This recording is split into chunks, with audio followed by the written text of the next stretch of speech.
I was sitting on my sofa watching a quiet documentary when my son-in-law stormed in and ripped the cable out of the TV. Enough of this trash. In this house, we watch intelligent things. What hurt more wasn't his words. It was my daughter standing behind him. After 18 months living under my roof, she didn't defend me. She avoided my eyes and nodded in agreement with her husband. I said nothing. I quietly went upstairs. That night, I made a decision. The next morning, when they went to work, I called someone to my house, someone who would change everything. When they came back, they screamed and pounded on the door without stopping. Welcome to Family Revenge Stories. Thank you so much for watching this video. Before we continue, let me know in the comments, where are you watching from today? And after you've finished this story, please rate this video on a scale from 1 to 10. Your support truly helps me create even better stories for you. Also, please note this story includes fictional elements added for storytelling and learning purposes. Any resemblance to names or places is coincidental, and the message is meant to offer insight. The black cable hanging from the wall was the end of my patience and the beginning of my reckoning. It was October 2025, a Friday afternoon that felt like any other until it wasn't. I'm Joe Brennan, 67 years old, retired investigative journalist, and according to the deed in my filing cabinet, the sole owner of these 4 walls. Though you wouldn't know it from the way I'd been living. I'd become a ghost in my own home. Seen but not heard. Present but not acknowledged. A piece of furniture that people stepped around on their way to more important things. Catherine, my wife, had been gone 5 years. With her went the last person who'd made this house feel like a home. My daughter Kinsley moved in 18 months ago with her husband Jason, after they lost their apartment. I'd opened my door because that's what fathers do.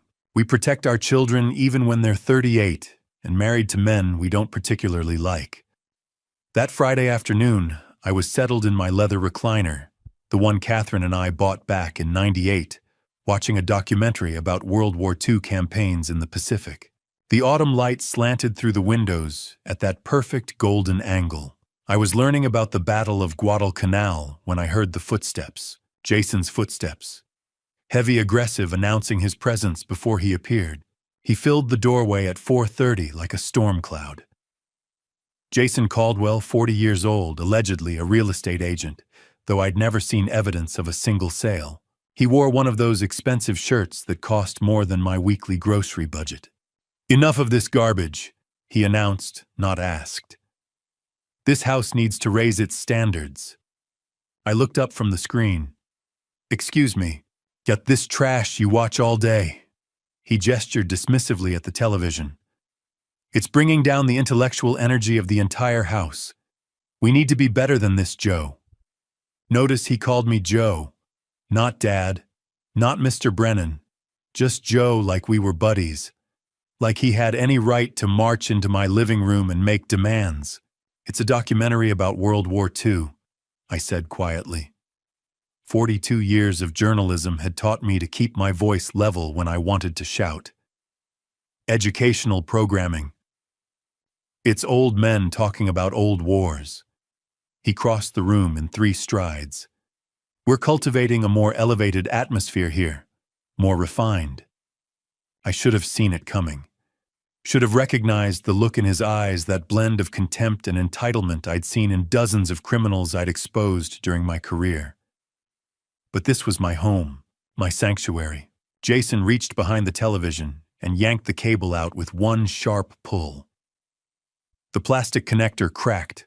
The screen dissolved into static, then darkness. The documentary narrator's voice, mid-sentence about Marine sacrifices, was cut off as abruptly as if I'd been the one to die. "Whoa there," he said, holding up the severed cable like a trophy. "That's better. Now maybe you can spend your time on something worthwhile instead of rotting your brain." I sat frozen, the remote still in my hand. Useless now. A piece of plastic pointing at a dead screen. "We'll discuss more appropriate entertainment options at dinner," he called over his shoulder, already walking away. Kinsley and I have some ideas about bringing this household into the 21st century. The front door opened at 6:15. Kinsley's car, her footsteps on the porch, tired, careful, like someone who'd spent 12 hours on her feet at the hospital. She was a nurse. A good one. I heard her bag hit the floor, heard her greeting to Jason in the kitchen, heard the low murmur of his voice undoubtedly spinning the cable incident to make himself the hero. She appeared in the doorway 5 minutes later, still in her scrubs. "Hey, Dad." The word felt mechanical. A social obligation rather than connection. "Hi, sweetheart," I replied, and I meant it. Despite everything, she looked at the dark television, at the severed cable on the table, then at me. I waited. Waited for her to ask what happened. Waited for her to defend me. Waited for some sign that the girl I'd raised, the one who'd stood up to bullies in 3rd grade, was still in there. "Dad," she said, disappointment heavy in her voice. "Mom would be ashamed of how you spend your time. Jason's right about the intellectual energy in this house. We all need to do better." She walked away without waiting for a response. Probably went to congratulate her husband on being brave enough to discipline the old man. I sat there as the autumn light faded to dusk. Sat there as streetlights flickered on. Sat there holding that severed cable in my hands, feeling the broken plastic edges dig into my palm. 7 o'clock came and went. The house filled with sounds of Jason and Kinsley making dinner together, laughing at something on their phones, living their life in my home, as if I was already gone. As if I was just another piece of old furniture waiting to be hauled away. I looked at the cable, black, dead, useless in my hands. Then I looked at the walls around me. The walls Catherine and I had painted. The floor we'd refinished. The windows we'd chosen. The life we'd built. That's when I felt it. A shift inside my chest. Like a lock turning.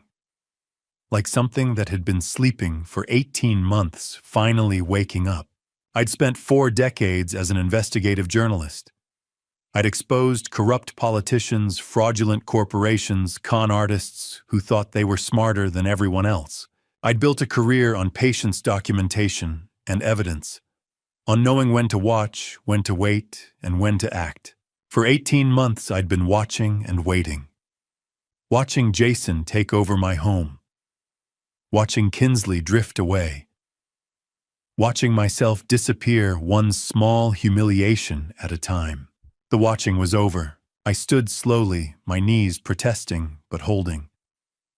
I walked to my bedroom, the one room they hadn't claimed, and pulled out a yellow legal pad from my desk drawer, the kind I'd used for every investigation I'd ever conducted. At the top of the page I wrote October 18th, 2025, the cable. Below it, I began listing everything I'd noticed, but been too tired, too sad, too passive to act on. The credit card bills with unfamiliar charges, the whispered phone calls, the way Jason's eyes calculated the value of everything in my house when he thought I wasn't looking. I didn't sleep that night. How could I? Every time I closed my eyes, I saw the cable falling, heard Kinsley's voice defending him. By 11 o'clock, I stopped pretending rest was possible. I lay, staring at the ceiling, listening to the house breathe and settle until a thought cut through the fog with brutal clarity: stop being a victim, start being a journalist. The shift felt physical, like flipping a switch that had been untouched for years. Maybe longer. Maybe since Catherine died, and grief softened me, made me passive grateful for scraps of attention from my daughter. Somewhere along the way, I'd traded self-respect for proximity. Tonight that ended. At 11:30, voices drifted through the wall. Jason and Kinsley's bedroom shared it with mine, an arrangement that felt more invasive each day. I couldn't hear words, only the low cadence of his voice and her occasional replies. They were planning something. Probably about me. Probably how to manage the old man now that lines had been drawn. Let them talk. While they planned, I'd move. At midnight, I decided. I slipped from bed, pulled on the flannel robe Catherine gave me our last Christmas, and moved into the hallway in socked feet. The house was dark, except for the thin bar of light beneath their door. I paused, listening. Silence. Either asleep or occupied in ways I refused to imagine. I moved like I hadn't in years, slow and deliberate, rediscovering instincts forged on stakeouts and late-night investigations. Weight balanced, floorboards memorized, patience overriding urgency. Funny how the body remembers. My old study now. Jason's office sat at the end of the hall. The door wasn't locked. Why would it be in Jason's world I was harmless? A pensioner who watched television and complained quietly. Someone you could sideline while absorbing his life. His home, his authority. I turned the handle at 1 a.m. The room no longer smelled like books and polish. It stank of cologne and energy drinks. My desk was buried under fast food wrappers and scattered papers, and there, faintly glowing in sleep mode, sat his laptop.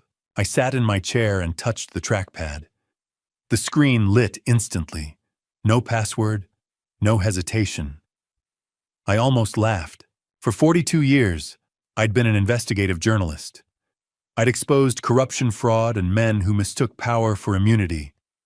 I'd done it with discipline and evidence. And here sat Jason Caldwell, convinced I was too broken to notice anything.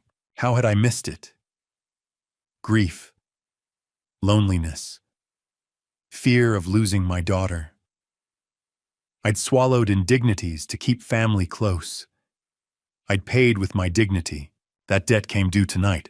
I began with browser history, luxury brands, restaurants I couldn't afford, then email, everything logged in, banking apps, texts synced.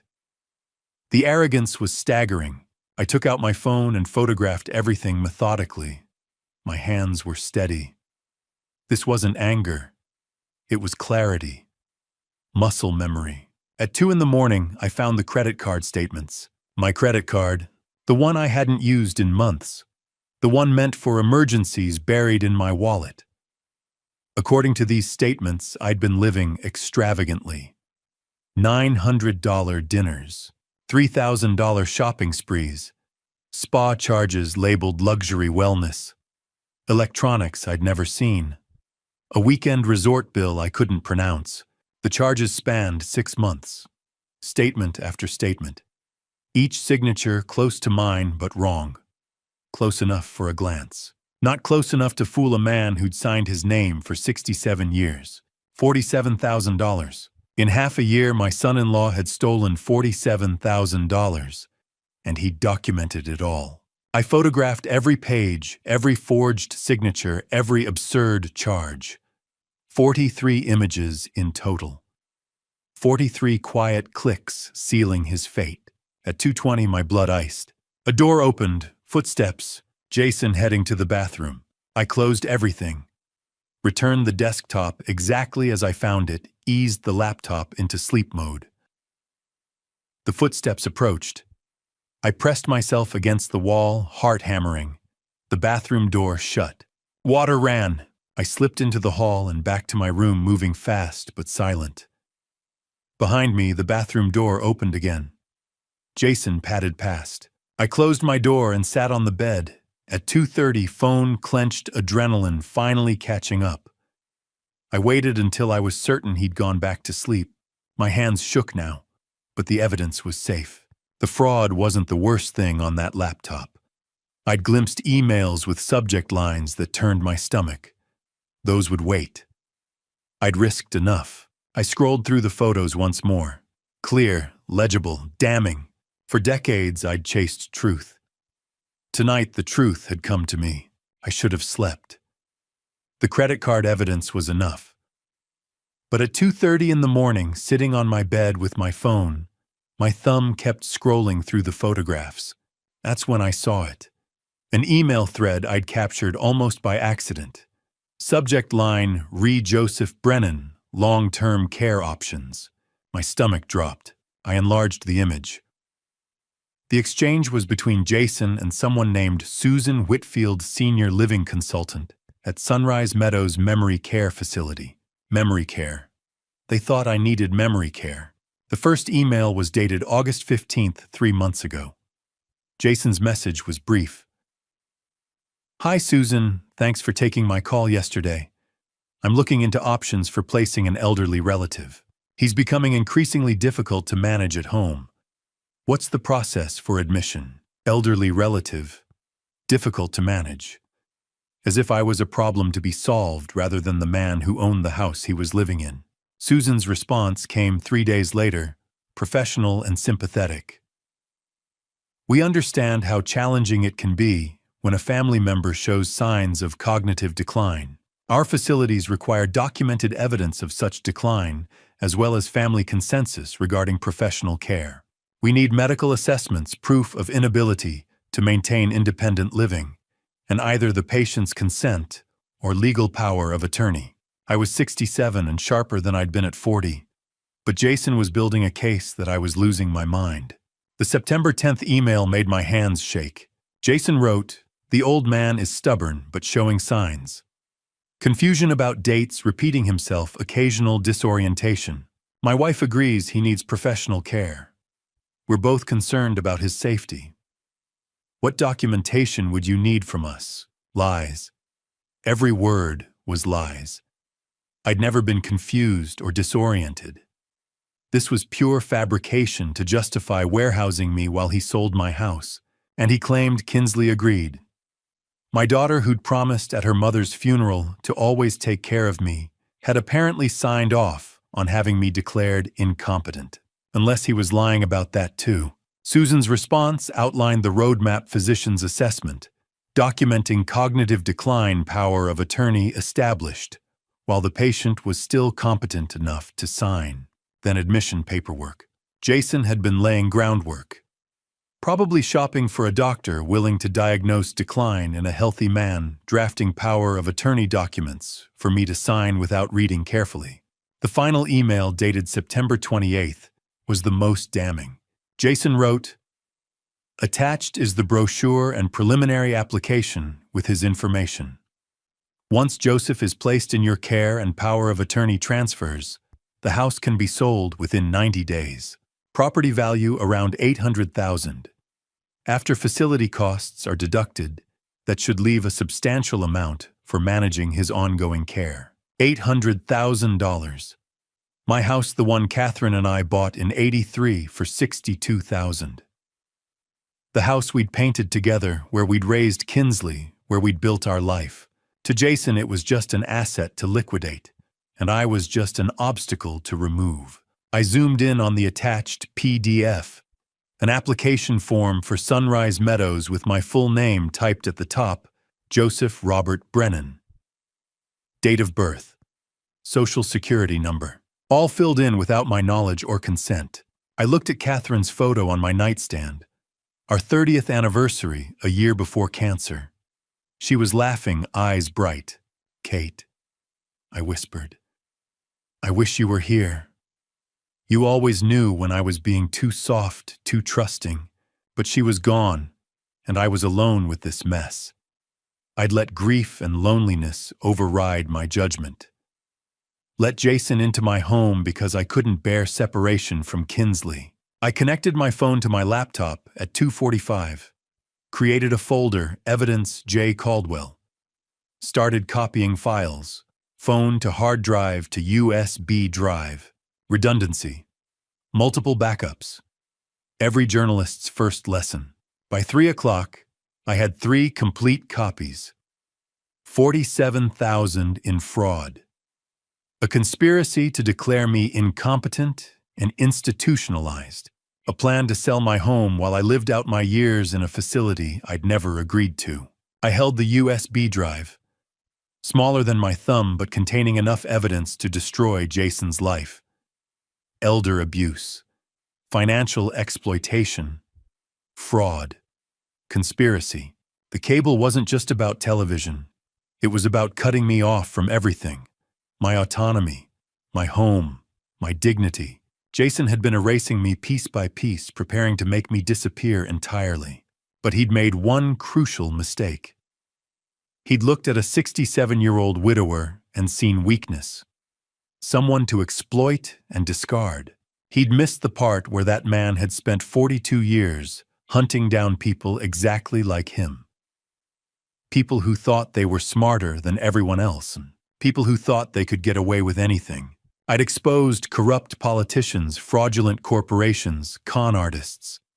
I'd built a career on patience, documentation, evidence. I'd never lost a story. Never let a guilty person walk free when I had proof. The watching was over. The evidence was gathered. Today, since it was technically Saturday morning, the real work would begin. I tucked the USB drive into my desk drawer, set my phone on the charger, and finally lay back down. This time, exhaustion pulled me under almost immediately. Not the fitful sleep of the past 18 months, but the deep rest of someone who knows exactly what battle they're fighting, and exactly how they're going to win. I woke at 5 in the morning without an alarm. 2 hours of sleep should have left me exhausted, but adrenaline is a hell of a drug. I lay there for maybe 30 seconds, staring at the ceiling, before the weight of what I'd discovered came rushing back. $47,000. A nursing home conspiracy. My own daughter potentially complicit. I got up. My desk was exactly where I'd left it. The USB drive sitting next to Catherine's wedding photo like a talisman. I pulled out a fresh legal pad, the old-fashioned kind, yellow paper and green lines, and uncapped a pen. Some things don't change. Even in the age of laptops and smartphones, I still thought better with pen and paper. At the top of the page, I wrote October 19th, 2025, Battle Plan. Below it, a list: locksmith, lawyer, bank, evidence organization, exit strategy. Each item represented a step toward reclaiming my life. Each one would require precision timing and the kind of strategic thinking I'd honed over 4 decades of investigative journalism. This wasn't just about gathering evidence anymore. This was about deployment, about knowing exactly when and how to use what I'd found. I stared at the list, particularly at lawyer. I needed someone I could trust absolutely. Someone who knew me well enough to believe this story without questioning my competence. Someone who wouldn't look at a 67-year-old man claiming his son-in-law was trying to institutionalize him and wonder if maybe the old guy really was losing it. There was only one name that made sense. At 5:30, I picked up my phone and dialed a number I'd known by heart for 40 years. Charles Norton answered on the 3rd ring, his voice rough with sleep. "This better be good. Do you know what time it is?" "Charles, it's Joe Brennan. I need your help." The irritation vanished from his voice immediately. Charles and I went back to 1985, when we'd both been younger and stupider working together to expose a city councilman taking kickbacks from construction companies. He'd been the legal expert who helped me navigate the complexities of proving corruption. I'd been the journalist who knew how to find the dirt and make it stick. We'd made a hell of a team. Joe, what's wrong? Are you okay? I'm fine, physically anyway. But I need a lawyer, Charles. It's about elder abuse. I paused, let the weight of it settle. And I'm the victim. Silence on the other end. Then, "You're serious." "Completely serious. In my own home." "Jesus, Joe." I heard movement, probably him sitting up in bed. "Tell me what's happening." So I did. Kept it brief, hitting the main points. Jason and Kinsley living with me for 18 months. The cable incident yesterday. My overnight investigation. The credit card fraud, $47,000 over 6 months. The emails about putting me in memory care. The plan to sell my house. Charles listened without interrupting his breathing, the only sound that told me he was still there. When I finished, the silence stretched long enough that I thought the call might have dropped. "Quill, Charles, I'm here. I'm just..." He exhaled hard. "Joe, this is serious. Elder financial abuse, identity theft, conspiracy to commit fraud. If what you're telling me is accurate, if you have the documentation, Jason could face 5 to 10 years in prison." "I have the documentation. Photos of everything. Credit card statements, emails, the whole conspiracy laid out in his own words." "And your daughter Kinsley, what's her involvement?" That question hurt more than any of the others. I don't know. Jason claims she agrees I need professional care. Whether that's true or whether he's manipulating her too, I can't tell yet. Okay. Charles's voice shifted into professional mode, the tone I remembered from 30 years of working together. First thing, don't confront them. Not yet. We need to secure everything legally. Can you meet Monday morning, my office, 9 o'clock? I'll be there. Good. Between now and then, I need you to do a few things. Make copies of everything, multiple copies. Cloud storage, physical drives, whatever you can. Send me a set via encrypted email. And Joe, don't delete anything from his laptop. Don't move anything. We want to preserve the evidence chain. Already ahead of you on the copies. Cloud laptop, USB drive. I heard him smile through the phone. Still got those investigative instincts. Good. We're going to need them. After we hung up, I spent the next hour creating additional backups. Uploaded everything to my secure cloud storage. Made a second USB drive and put it in a different location. Sent Charles an encrypted file with the most damaging evidence. Every step was methodical, careful, exactly how I'd handled sensitive documents during my journalism career. By 7 o'clock, I had 6 complete copies of evidence stored in different locations. Redundancy squared. Even if Jason somehow discovered what I'd done and tried to destroy the originals, I'd still have everything I needed to bury him. I picked up the wedding photo from my desk. Catherine in her white dress, me in a rented tuxedo that didn't quite fit. 1982, a lifetime ago. She'd been 26, I'd been 39. People had said we were an odd match. Her so young and full of life, me already set in my serious journalist ways. But she'd understood me in ways no one else ever had. You always said I let people walk over me, Kate, I whispered to the photograph. You'd get so frustrated when I'd rather avoid conflict than stand up for myself. Remember when my editor tried to kill that corruption story? You told me if I backed down, you'd never forgive me. I'd published that story. It had cost me 6 months of political warfare and nearly my job, but it had exposed the truth. And Catherine had been proud. So I backed down a lot after you left. Let Jason take over because fighting seemed too hard.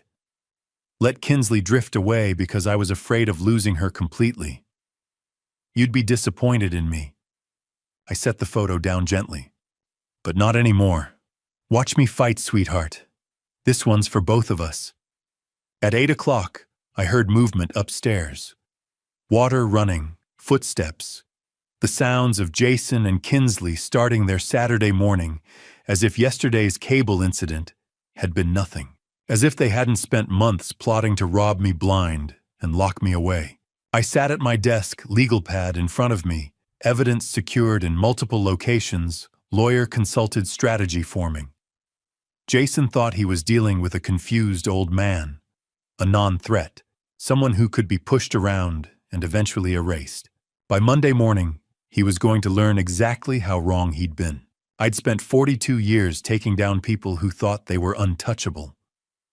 Jason Caldwell was just another name on a very long list, and I'd never failed to expose the truth yet.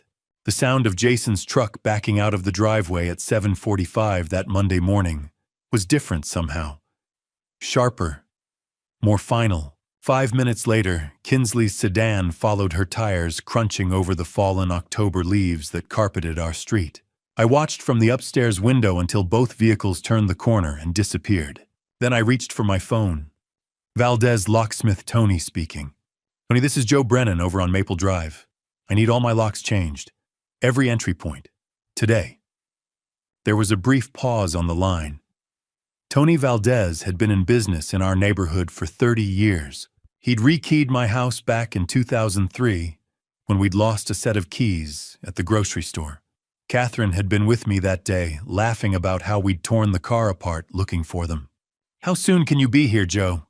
9 o'clock work for you? I'll be there. Standard deadbolts on all doors. Big high security. The best you've got. Another pause, shorter this time. Tony was a pro. He knew when not to ask questions. Got it. See you at 9. I hung up and looked at the clock. 1 hour and 15 minutes until the first lock turned. Until the first piece of my home became mine again. I spent that hour moving through the house like a ghost, cataloging everything that would soon be behind new locks. The front door where Jason had stood 2 nights ago with that black cable in his hand. The back door where he'd started parking his truck too close to mine, boxing me in. The garage door, the basement entrance. 4 points of entry. 4 places where they'd come and gone as they pleased, treating my home like it was already theirs. At 8:55, Tony's white van pulled into the driveway. I met him at the door before he could knock. "Morning, Joe." He was carrying 2 heavy toolboxes and had a duffel bag slung over his shoulder. Professional, efficient. "Let's start with the front door, then work our way around, whatever you think is best." He set down his equipment and pulled out a drill. "This won't take long. High-security deadbolts, thumb turn on the inside, keyed on the outside. You'll get 5 sets of keys for each lock. 5 sets." I hadn't thought about that. 5 sets meant control.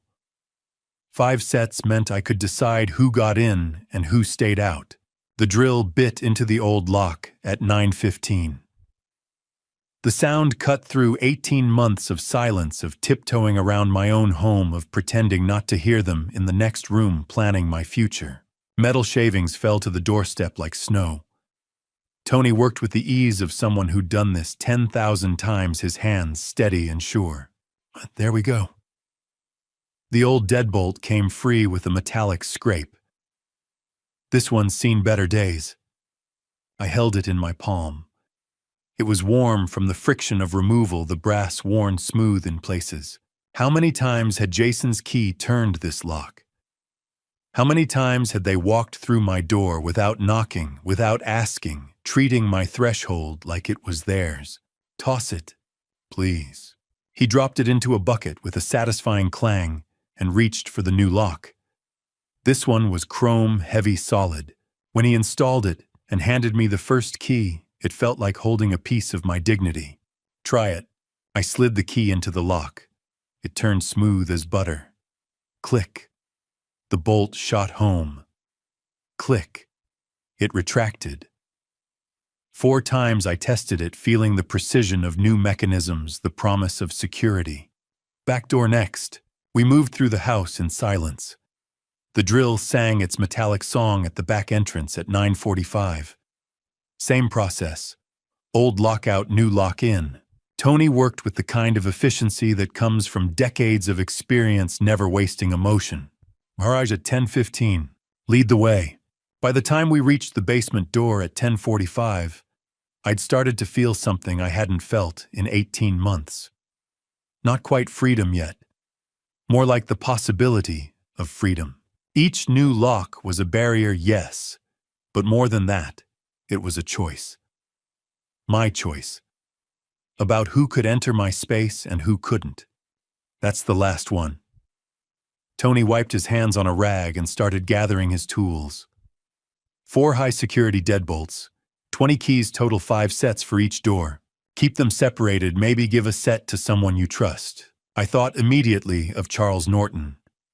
1 set for him, 1 for my safe deposit box, 1 hidden in the house, 1 in my car, 1 on my person. "What do I owe you, Tony?" He named a figure. I pulled out my wallet and added $200 bills on top. For the discretion, Tony looked at the extra money, then at me. Something passed across his face, understanding maybe, or recognition. He'd been in this business long enough to know that not all lock changes were about lost keys. "You take care of yourself, Joe." He pocketed the cash and extended his hand. His grip was firm, solid, the handshake of a man who understood that some work was about more than just locks and keys.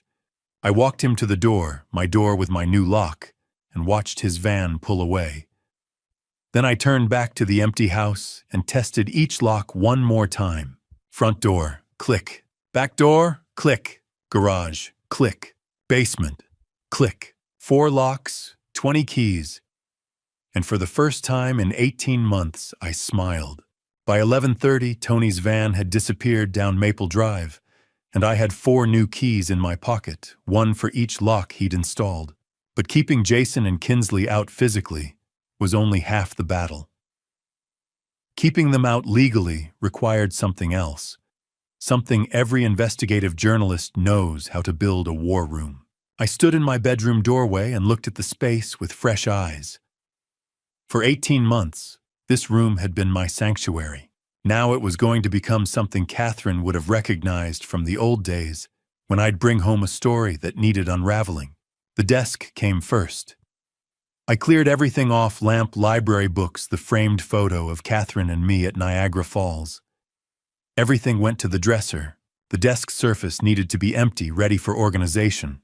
Then I pulled out the yellow legal pad where I'd started taking notes Friday night. The credit card statements I'd photographed. The screenshots of emails between Jason and Susan Whitfield. 43 photos total, all backed up in 6 locations. Time to make them tell a story. I'd spent 42 years at the Chicago Tribune making evidence speak. This was no different. Just more personal. I started with the wall above my desk. 18 months of my life reduced to a timeline written on sticky notes. April 2024, Jason and Kinsley move in. Temporary, they'd said. June 2024, first irregular charge. $890 at a steakhouse. August 2024, Jason starts talking about how I'm wasting money on utilities. October 2024, I catch him going through my mail. He laughs it off. February 2025, the nursing home emails begin. Jason to Susan Whitfield. Looking to arrange care for an elderly relative. September 2025. Susan sends the Sunrise Meadows brochure. Application filled out with my information, my signature forged. October 18th, 2025. Jason cuts the cable. October 21st, 2025. Tony installs new locks. I take my house back. I stepped back and looked at the wall. When you saw it laid out like that, the pattern was unmistakable. This wasn't a son-in-law who'd overstayed his welcome. This was a predator who'd been circling from the start. Next came the evidence categories. 3 folders, 3 colors. I'd learned this system covering the city corruption scandal back in 2009. Red folder, financial evidence. Credit card statements showing $47,000 in fraudulent charges. Screenshots of my forged signature compared to my real one. Bank records showing my checking account balance dropping from comfortable to concerning. Blue folder, communication evidence. Every email between Jason and Susan Whitfield. The nursing home brochure. Text messages I'd photographed from Jason's phone last week. Messages to Kinsley about when the old man's out of the picture. Green folder, witness statements. Barbara Peterson next door had seen Jason carry boxes from my basement back in July. Arthur Coleman, 3 doors down, had heard Jason on the phone talking about property values. Karen Phillips across the street had noticed I'd stopped waving hello around, the same time Jason started answering my doorbell. The folders went on the desk, left to right. Beginning, middle, end. At 11:45, I picked up my phone and dialed a number I hadn't called in 6 months. Stephen Hughes. Steve, it's Joe Brennan. Silence. Then, Joe, haven't heard from you since spring. Everything okay? Stephen Hughes and I had worked together for 20 years at the Tribune. He'd moved to the Sun-Times in 2015, but we'd stayed in touch, the kind of friendship built on shared newsroom cynicism. I need a favor. Can you track down an address for me? Oh, what kind of address? The kind someone needs when they lose their apartment and have to find something cheap. Fast. Stephen knew better than to ask too many questions. Give me 2 hours. I'll text you. Thanks, Steve. I hung up and went back to the desk. One more piece to complete the war room. The summary. In journalism, we called it the nut graph, the paragraph that explained the whole story. I opened my laptop and started typing. The 5 W's. Who, what, when, where, why. Joseph Brennan, 67, retired investigative journalist, is the sole owner of a residential property valued at approximately $800,000. In April 2024, his daughter Kinsley Brennan and son-in-law Jason Caldwell moved into the residence under pretense of temporary housing. Over 18 months, Jason Caldwell engaged in systematic financial exploitation, including credit card fraud, totaling $47,000, identity theft, and conspiracy to unlawfully commit the victim to a long-term care facility for the purpose of obtaining control of the property through fraudulent power of attorney. 3 sentences. Everything that mattered. By 2 o'clock, the war room was complete. Timeline on the wall. Evidence in folders.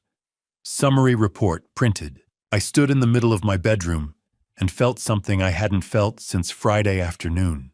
Control, not angry, desperate control.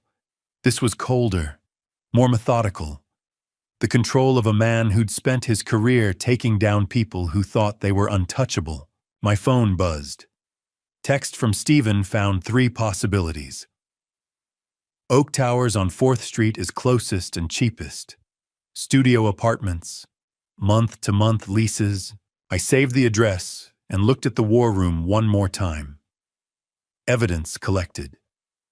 Timeline established. Witnesses identified. The war room was ready. The evidence was sorted. Now came the part every journalist understands: proof means nothing if you don't act. Untouched facts are just paper in a folder. At 2:30, I grabbed my car keys and drove to Community First Bank on Oakwood Avenue. The same branch where Catherine and I opened our first joint account in 1983. The same place that had handled my Tribune paychecks for 42 years. The same tellers who knew us by name and sent flowers when Catherine died. Now I was here to tell them my own family had been stealing from me. The lobby was calm for a Monday afternoon. 2 tellers behind the counter. An elderly couple speaking quietly at the mortgage desk. Fluorescent lights humming overhead. I approached the reception desk, where a young woman wearing a name tag that read Jessica looked up. "I need to speak with a branch manager," I said. "Do you have an appointment, sir?" "No. It's about fraud on my account." "It's urgent." Her expression changed instantly. "Please have a seat. I'll check if Ms. Foster is available." I sat in the waiting area with the red folder resting on my lap. Through the glass walls, I could see Linda Foster inside her office phone pressed to her ear. Mid-50s dark hair, pulled back posture, sharp with decades of banking experience. She glanced up, recognized me, and nodded. 10 minutes later, Jessica led me inside. Mr. Brennan. Linda stood and shook my hand firmly. Jessica mentioned fraud. "Please sit." I placed the red folder between us. "Ms. Foster, I need to report identity theft and credit card fraud. I'm the victim." Her eyebrows lifted slightly. "When did you discover the activity?" "Friday night. But it's been happening for 6 months." I opened the folder. Credit card statements with highlighted charges, signature comparisons, screenshots showing luxury purchases I never made. Linda leaned forward, scanning each page. When she reached the signature comparison, her mouth tightened. "Mr. Brennan," she said quietly, "this totals $47,000. "Yes, and you only discovered this recently." I trusted the wrong person. She looked at me, and I recognized that look the moment when a professional realizes this isn't a minor issue. Who did this? My son-in-law. He intercepted my mail, forged my signature, and used my credit card without permission. She exhaled slowly and reached for her phone. "This qualifies as elder financial abuse. It's a serious crime." "I know. I covered financial crimes for the Chicago Tribune." Something shifted in her expression. Recognition, maybe respect. She dialed an internal number. "This is Linda Foster, Oakwood branch. I need fraud services for identity theft and unauthorized use. Amount approximately $47,000 over 6 months." She listened. "Yes, I'll hold." While waiting, she pulled up my account history. I watched her scroll through transaction after transaction. steakhouses I'd never visited, boutiques I'd never entered, a luxury hotel stay while I'd been home watching documentaries. "Yes, I'm here," she said into the phone. "Account number." She read it aloud. "Freeze all cards immediately. Initiate disputes on all flagged charges. The customer is present with documentation." "Understood." She ended the call and faced me. "Your card is frozen as of now. No purchases can be made. We're also placing enhanced fraud protection on your account. Any transaction over $50 will require voice verification directly from you." "Good. I'll also give you documentation for law enforcement and legal counsel." She glanced at the folder. "Do you have an attorney?" "Charles Norton." Her lips curved slightly. "Charlie Norton, I know him." "You're in good hands." She spent the next 20 minutes generating reports, completing affidavits, and creating a formal trail. Each time I signed my name, my real signature, I felt a measure of control return. "Mr. Brennan," she said carefully, "does your daughter know what her husband has been doing?" The question hit harder than any number on those statements. "I don't know," I said, "but I'm going to find out." She organized the paperwork and handed me a final folder. "This confirms the fraud report, case number, disputed amount, date filed. Keep copies." "I always do." She smiled faintly. "Journalist habit." "Something like that." She walked me to the door. "I'm sorry this happened. No one should have to defend themselves from family." "No," I agreed. "They shouldn't." I left the bank at 4 o'clock, with the fraud confirmation in hand and $47,000 officially frozen. The October sun slanted low across the parking lot, shadows stretching long. In less than 2 hours, Jason and Kinsley would come home. They'd pull into the driveway like every Monday. Jason would reach for his key, and it wouldn't work. I drove home with the fraud report on the passenger seat, ready for what came next. The house was quiet when I walked through the front door at 4:30. The new lock turned smoothly under my key now not theirs. I set the bank's fraud confirmation letter on the kitchen counter and looked at the clock on the microwave.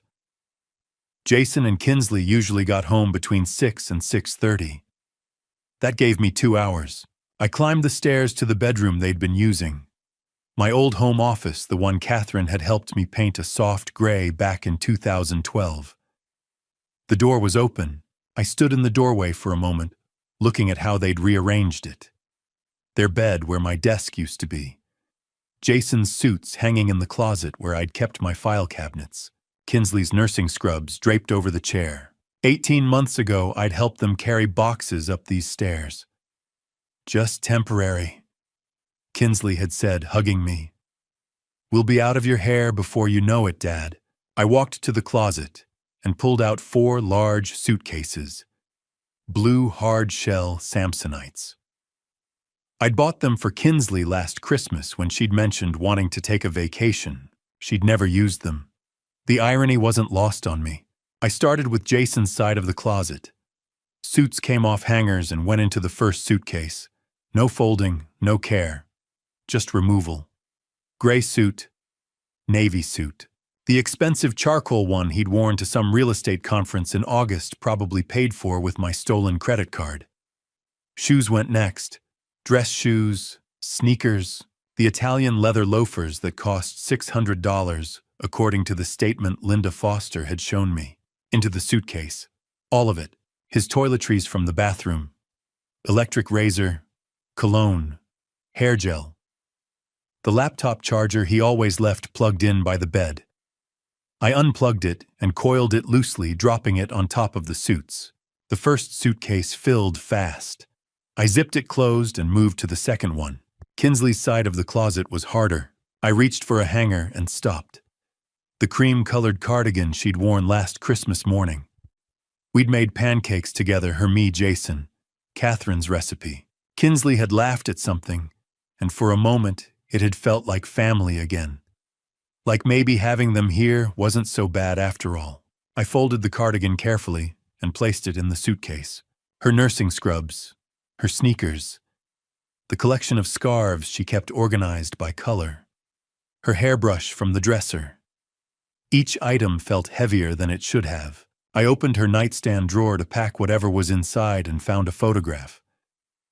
5x7 in a silver frame I'd given her when she graduated high school.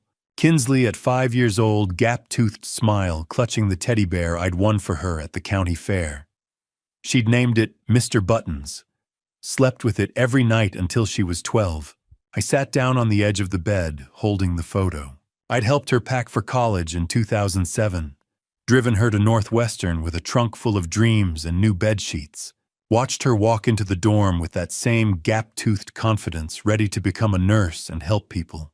18 years later, I was packing her belongings to put her out of my house. The weight of it settled in my chest. Not anger, something else, something that felt like grief. I loved my daughter more than life itself. I'd have given her anything. I had given her everything. This house, my trust, 18 months of benefit of the doubt. But I couldn't let that love destroy me. Not anymore. I placed the photo face down in the suitcase and kept packing. The second suitcase filled, then the third. By the time I zipped the fourth one closed, my hands were shaking. Not from weakness, from the finality of it. Getting the suitcases downstairs was harder than I'd expected. 67-year-old legs don't handle 4 trips up and down with 50-pound loads the way they used to. But adrenaline is a hell of a drug, and I was running on more than adrenaline. I was running on 42 years of finding truth and 18 months of living with lies. I dragged each suitcase to the front door and lined them up. 4 blue Samsonites standing in a row like soldiers awaiting orders. Everything Jason and Kinsley had brought into this house packed and ready to leave it. The clock in the hallway read 5:28. I walked to the living room and sat in the armchair, the one Catherine had loved, the one that faced the front window. From here, I could see the driveway. I could see when they pulled in, when Jason tried his key and realized it didn't work, when they saw the suitcases. I thought about the war room upstairs, the timeline on the wall, the evidence in folders, the fraud report from the bank in the kitchen, Charles Norton's office tomorrow morning at 9. I thought about the black cable lying in the box of old electronics in the basement, the cable that had changed everything. And I thought about Kinsley, my daughter, the gap-toothed 5-year-old who'd believed I could do anything, the 38-year-old woman who'd stood in this living room 3 nights ago and taken her husband's side while he humiliated me. Did she know? Had she known about the credit cards? The nursing home plan? Or had Jason played her the same way he'd played me? I didn't know. But in less than an hour, I was going to find out. The house settled around me. The refrigerator hummed. The October sun slanted lower through the windows, casting long shadows across the hardwood floors. Catherine and I had refinished together in 1998. I sat in the armchair and watched the driveway, and I waited. The wait ended at exactly 6:07. I heard Jason's truck first, that aggressive rumble he thought made him sound successful. Then Kinsley's sedan, quieter, pulling in right behind. I didn't move from the armchair. I just listened. Car doors. 2 of them. One slam, one soft close. Footsteps on the front walk. The scrape of shoes on the welcome mat Catherine had picked out at Target back in 2016. The mat that said "Home Sweet Home" in careful cursive. Then the sound I'd been waiting for. Metal on metal. A key sliding into a lock that no longer recognized it. Scraping, jiggling, a confused grunt. What the? Jason's voice muffled through the door. Key's not working. Must be stuck or something. Let me try. Kinsley's voice. Softer. Still trusting that there was a simple explanation. More scraping, more jiggling. The doorknob rattled. That's weird. Mine's not working either. I sat perfectly still in Catherine's chair. Through the front window, I could see their shadows on the porch. Jason bent over the lock. Kinsley standing behind him, her purse still on her shoulder. This doesn't make any sense. Jason's voice had changed. Sharper now. Suspicion creeping in. Joe, you in there? I didn't answer, The doorknob shook harder, metal grinding against metal. "I'm Joe if this is some kind of joke." "Maybe he's not home," Kinsley said. "Maybe there's something wrong with the lock. We should call a locksmith." "His car's in the driveway, Kins. He's home." Through the window, I watched Jason straighten up. Watched him look at Kinsley. Watched the moment when confusion started turning into something else. "Come on." His shadow moved away from the door. "Back entrance." I listened to their footsteps circle the house. Listened to them disappear around the corner. At 6:12, I heard them at the back door. The same sounds: key, lock, failure, frustration. At 6:15, the garage door. Jason's voice carried through the walls. "What the hell is going on?" At 6:18, I heard them at the basement window. The one that stuck in humid weather. The one Jason had jimmied open last summer when I'd locked myself out working in the garden. It didn't open now. Tony Valdez had been thorough. The footsteps came back around to the front. Faster this time. Heavier. Then the pounding started. "Shtukyu." Jason's fist hit the door 3 times. Hard enough to rattle the frame. "I know you're in there, open the door." I stayed seated, kept my breathing steady, kept my eyes on the window where I could see him red-faced. Now Ty loosened one hand, braced against the door frame, while the other hammered. "Jason." Kinsley's voice was worried now. Actually worried. Jason calmed down. "Maybe something's wrong. Maybe Dad's hurt, or something's wrong, all right." Another 3 pounds on the door. "That old bastard changed the locks." Silence. I watched Kinsley's shadow go still. "What?" "The locks, Kinsley. He changed the goddamn locks. That's why our keys don't work." "But why would he do that? How the hell should I know?" "Maybe he's finally lost it. Maybe we need to call someone. Have him evaluated." "Joe." More pounding. The door shook in its frame. "Open this door right now!" Across the street, I saw movement in Barbara Peterson's window. The curtain pulled aside just an inch. Barb's face pale in the evening light, watching. Good. Witnesses mattered. "You can't just lock us out." Jason was shouting now. Full volume.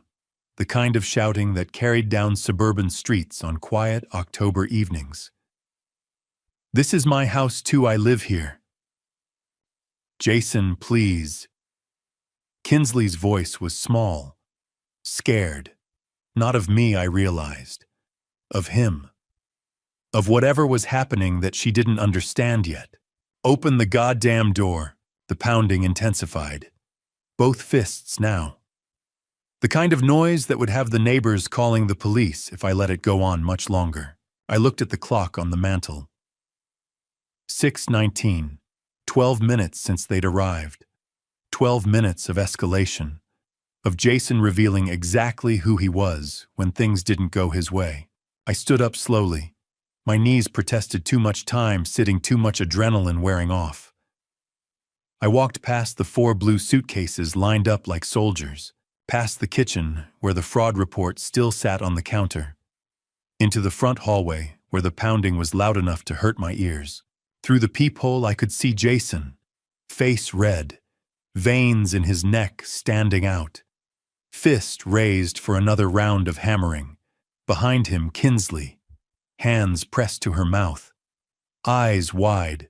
My daughter, 38 years old, and looking like she had at 5, scared, confused, needing someone to explain what was happening. I unlocked the deadbolt. The new one. The one that had cost me $240 and Tony Valdez's discretion. Then I opened the door. I opened the door exactly 6 inches. Just enough for them to see my face, not enough to step inside. The security chain stretched tight between us, a visible boundary they had crossed and could not undo. Jason's eyes dropped to the chain, then snapped back to me. Shock flickered into confusion, then hardened into rage. "Can I help you?" My voice was calm, steady. The voice I used in interview rooms when I needed someone to talk themselves into the truth. "Help us." Jason's face flushed red. What did you do to the locks? What the hell is wrong with you? This is my house. Actually, Jason, you may want to check the deed. This is my house, my name. Mortgage paid off in 2008. You were a guest. Past tense. Dad, Kinsley's voice cracked. Dad, what's going on? Why can't we get in? I looked at my daughter through that narrow opening. Her mascara was slightly smudged, her eyes tired and frightened. She looked 38 years old and suddenly very young, because I said. I know about the credit card. $47,000 stolen from me. I know about the nursing home plan. I know everything. The words settled heavily between us. Jason shoved the door. The chain held. You're insane, he shouted.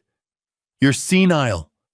You don't know what you're talking about. I reached behind me and picked up the credit card statement I'd printed at the bank. I held it to the gap. Forged signature. The fraud department confirmed it. Would you like to see the report? Kinsley, Jason said quickly, softening his tone. Don't listen to him. He's confused. He's old. He's connecting things that aren't real. I was a journalist for 42 years, I said. I know how to document evidence. I know how to build a case. I raised the printed emails. I have your correspondence with Sunrise Meadows, applications with my information already filled in, a timeline for selling my house once you had me committed. Kinsley's face drained of color. She turned slowly toward her husband. Dad? Her voice trembled. Is this true? Of course it's not. Jason snapped, gripping her arm. Not violently, not yet, but possessively. He's paranoid. This is exactly why we were trying to get him help. Then explain this, I said, sliding one email through the gap. It fluttered onto the porch. Kinsley picked it up. Her eyes moved across the page. Her breathing changed. Jason, she said quietly, this is your email. This is real. Kinsley, let me explain. You were going to put my father in a nursing home. Her voice rose. You were going to sell his house without telling me. It wasn't like that. Then what was it like? Jason turned back to me. The mask cracked completely. This is your fault, he hissed. You're stubborn. You can't live alone. You need care. We were trying to help you by stealing $47,000. That money was going to be ours anyway. When you died, when the house sold, we were just speeding things up. Silence fell. Kinsley stared at him. What did you just say? Jason froze. He knew what he'd done. The truth was out raw and irreversible. You don't understand, he said desperately. This house is worth $800,000. $800,000. And it's wasted on one old man. He lunged. The chain caught him. The door frame rattled. I stepped back but held my ground. I suggest you step away, I said calmly. Barbara Peterson across the street is watching, and assault is a crime. Jason backed off, chest heaving. His hands shook with restrained fury. He pulled out his phone. Fine. I'm calling the police, reporting elder abuse. You're not competent. Please do, I said. I have the fraud report, the forged signatures, the emails, and a meeting with my attorney tomorrow morning. Charles Norton. His finger hovered over the screen. You're bluffing. I spent 42 years calling bluffs, Jason. I don't bluff. Behind him, Kinsley had collapsed onto the porch steps, the email clutched in her hands. Her shoulders shook. Kinsley, I said gently. Did you know about the card, about the nursing home? She looked up at me through the gap eyes, red and wet. No, she whispered. I swear I didn't know. I believed her. Jason lowered the phone. You can't do this, he said. We have rights. You don't, I replied. You're not on the deed. Your belongings are packed. 4 suitcases. You can collect them now. Where are we supposed to go? I don't know, I said. But you should have thought about that earlier. Jason stared at me, hatred naked in his eyes. This isn't over. Yes, I said softly, it is. I closed the door, turned the deadbolt, heard it lock, and through the wood and steel I heard my daughter begin to cry. Red and blue lights washed across the front of my house at 6:45. 2 police cruisers pulling up to the curb with that deliberate slowness that says we're here, everyone pay attention. I watched through the living room window as the lights painted the October evening in strobing colors. Across the street, Barbara Peterson's front door opened. 2 houses down, Karen Phillips stepped onto her porch. Arthur Coleman appeared at his mailbox, not bothering to pretend he wasn't staring. The cavalry Jason had called. Or maybe the witnesses I needed. 2 officers emerged from the cruisers. The first was mid-40s, solid build, the kind of presence that came from 20 years on the job. His nameplate read, Reynolds. The second was younger, early 30s, maybe following Reynolds's lead. Davis. Jason met them halfway up the walk, his voice carrying in the evening quiet. Officers, thank God you're here. He pointed at the house. At me, still visible through the window. My father-in-law, he's having some kind of episode. He's locked us out of the house. Our own home. He's acting completely erratic. We're worried for his safety. He might be having a stroke or, I don't know. Maybe dementia. Finally, behind him, Kinsley stood on the sidewalk, arms wrapped around herself. Her face was blotchy from crying. When she spoke, her voice shook. He's not usually like this. Dad's always been so normal. I don't understand what's happening anymore. Officer Reynolds held up one hand. Everyone just calm down. Let's take this one step at a time.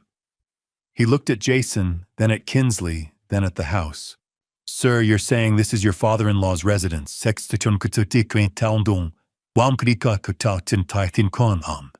Yes, but we've been living here for 18 months. We're family.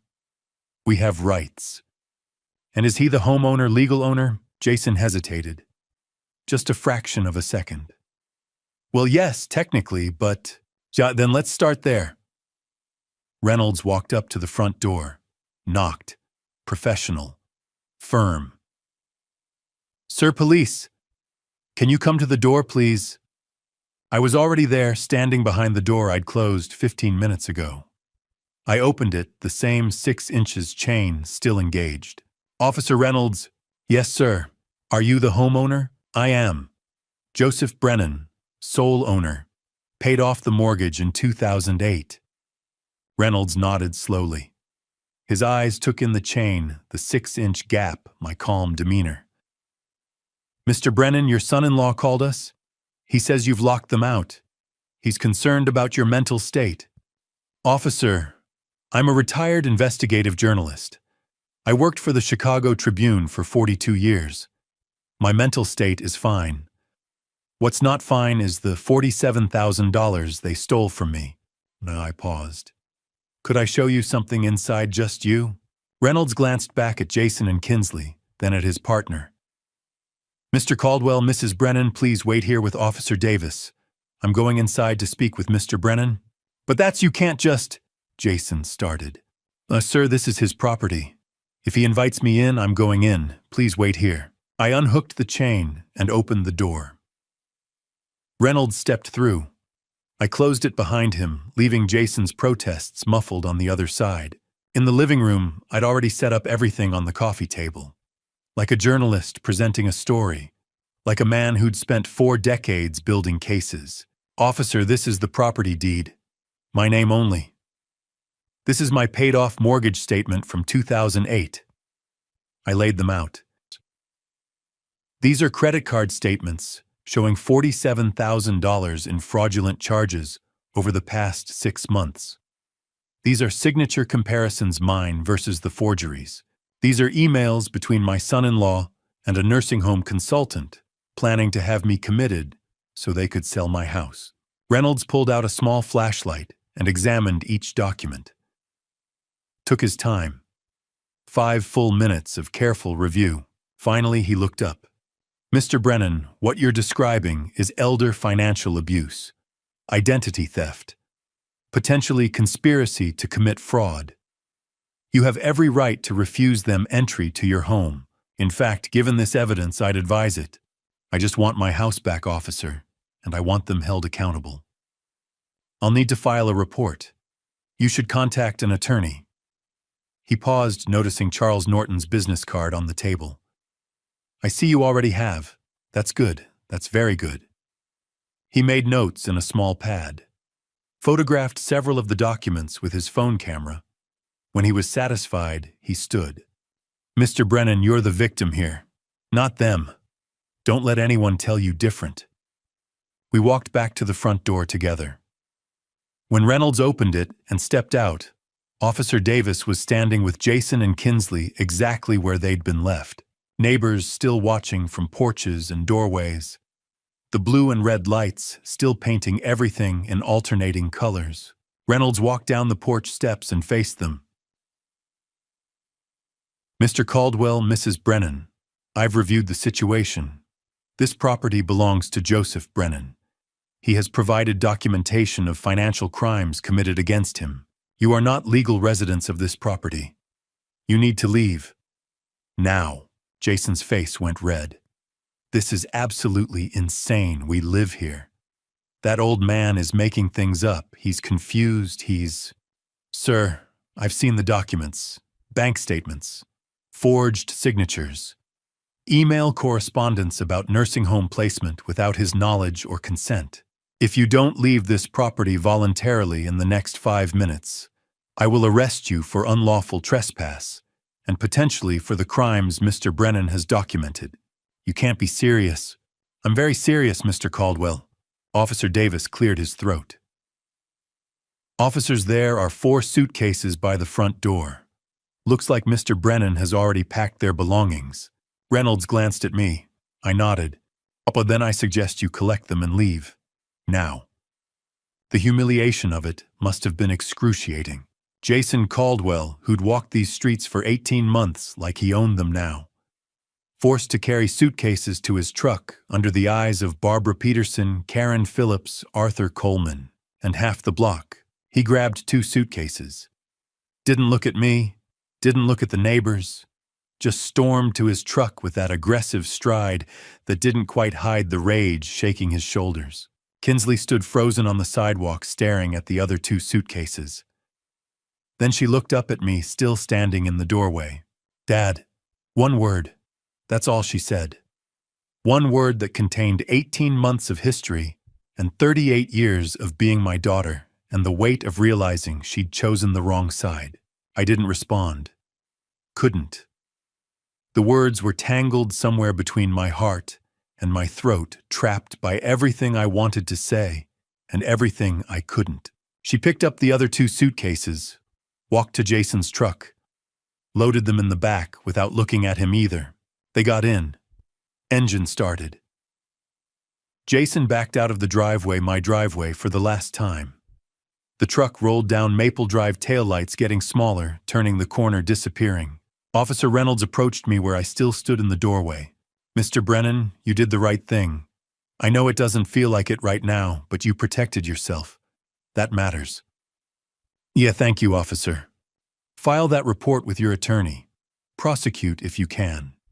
People like that, they don't stop until someone makes them. He handed me a card with his report number on it. Then he and Officer Davis got back in their cruisers and drove away, taking the blue and red lights with them. The street went dark again. Normal suburban October evening dark. Slowly, the neighbors went back inside. Barb Peterson last lingering on her porch, catching my eye. She nodded once. Just once. Then she went in too. I stood in my doorway, my house, my lock, my key, and looked at the empty driveway. 7:15 on a Monday night. 18 months of invasion ended in 30 minutes. I went inside and closed the door. By 8 o'clock, the street had gone quiet again. The neighbors had retreated indoors, though I was certain phones were ringing behind drawn curtains, voices replaying what they just witnessed. The police cruisers were gone. The red and blue lights had faded into memory, and I was alone, truly alone for the first time in 18 months. I closed the door, my lock, my house, and leaned back against it. I stood there with my eyes closed, drawing in a slow, careful breath, the kind I hadn't been able to take since April of 2024. The silence felt different. Not the tense silence of watching my words, wondering if Jason would be in one of his moods, or if Kinsley would give me that look that said, "Let it go, Dad." This silence had weight, but it didn't crush me. It belonged to me. I walked through the house slowly. The living room first. The armchair where I'd sat earlier waiting for them to come home. The coffee table where I'd laid out evidence for Officer Reynolds less than an hour ago. Everything was still. Everything intact. The kitchen came next. Jason's coffee mug sat in the sink, the expensive ceramic one with a smug quote about success. I washed it, dried it, and put it in the cabinet. Tomorrow I'd donate it. Tonight I just needed it gone. His shoes waited by the back door. Size 11 Nikes, barely worn. I picked them up, slid them into a plastic bag, and set them aside. His jacket hung over a dining chair. Navy blue. Real estate logo stitched over the chest. I folded it and added it to the pile. Each item I cleared felt like reclaiming territory. Like planting a flag on ground that had been occupied too long. This space is mine again. At 8:30, I opened the refrigerator and really looked inside. For months, I'd eaten whatever was quickest, whatever caused the least friction. Tonight, I pulled out pasta butter garlic. Simple. The kind of meal Catherine used to make when neither of us felt like fussing. I boiled water, minced garlic, melted butter in a pan. The smell filled the kitchen, warm and familiar, and for the first time since they'd moved in, the house smelled like my cooking. I sat at the dining table instead of standing at the counter. No television, no conversation. Just the sound of my fork against the plate and the steady hum of the refrigerator. Peaceful, that was the word. But peace invites memory. I thought about Kinsley, about the way she'd looked at me on the sidewalk when she said, "Dad." One word carrying 18 months of confusion and 38 years of being my daughter. Did she know about the nursing home plan, about the credit cards? Or had she been fooled too, manipulated by a man skilled at control? The doubt crept in quietly. What if she truly didn't know? What if I'd destroyed my relationship with my daughter over something done without her consent? Then I remembered she'd defended him every time. When he took over my mail, when he spoke to me like a child, when he made me feel like a guest in my own home. She'd told me I was overreacting, that I was sensitive, that he meant well. She had chosen him, repeatedly. At 9, I called Charles Norton. He answered quickly. "Joe, I was waiting to hear from you. The police came. Officer Reynolds reviewed everything, told them to leave. They're gone." "That's good," he said. "How are you holding up?" "I don't know yet. That's honest. Listen, you did everything right. But you need to prepare yourself. Jason won't accept this quietly. I know. Stay in your house, but be careful. Lock your doors. Call me if anything happens." "I will. We'll meet tomorrow at 9. We'll start the legal process. Restraining order, civil suit, possibly criminal charges. See you then." After I hung up, the house felt larger, quieter. The old clock Catherine bought in 1994 ticked steadily on the mantel. At 10, I turned on the news. Watched stories that had nothing to do with me. Tried not to imagine where Kinsley and Jason were sleeping. My eyes drifted to a photograph on the side table. Catherine, 45, smiling in our backyard. 2002. Healthy. Happy. Did I do the right thing? I asked the empty room. Did I choose survival over our daughter's happiness? The photo didn't answer. Memory did. Catherine in the hospital, October 2020. Frail but sharp-eyed. She'd squeezed my hand and made me promise. "Take care of Kinsley," she whispered. "I will." "But Joe," she'd said, tightening her grip. Promise you'll take care of yourself too. Don't let anyone make you small, I'd promised. 3 days later, she was gone. 5 years later, I'd finally kept both promises. At 11, I went upstairs. Brushed my teeth in a bathroom free of Jason's cologne. Slid into my bed, and pulled the covers close. The house creaked in familiar places. The October wind brushed the windows. Tomorrow would bring lawyers, judgment, and consequences. But tonight I was just tired. 3 days passed in a strange kind of limbo. On Tuesday, I met Charles at his office and signed paperwork. Restraining order petition, fraud declarations, civil suit preparation. My signature, my real signature, went on document after document, while Charles explained timelines in that calm attorney voice that made everything sound survivable. On Wednesday, I called a glazier to replace the front window, the one where the cable had hung. I told him I'd broken it while moving furniture, a small lie, but easier than explaining I needed to erase the reminder. I called Kinsley twice that day, both times voicemail. I didn't leave messages. I had no words that wouldn't sound like accusations or apologies for surviving. By Thursday morning, worry had teeth. It gnawed through breakfast, through my second cup of coffee, through the news I wasn't really watching. So I did what I'd done for 42 years. I investigated. At 9, I called Stephen Hughes. Joe was hoping you'd call. I got what you asked for. That was fast. Old habits. Papers rustled. There's a place called Oak Towers on the east side. Studios, weekly rent, no questions. If someone needed somewhere cheap and immediate, that's where they'd go. Address. A pause. Joe. Are you tracking someone? My daughter, I said. And I know how that sounds. Christ. More rustling. 1247 Oak Street. Apartment 3B. Lease signed Monday night. Name on it is Jason Caldwell. Not Kinsley, just him. Joe, what's going on? Soon.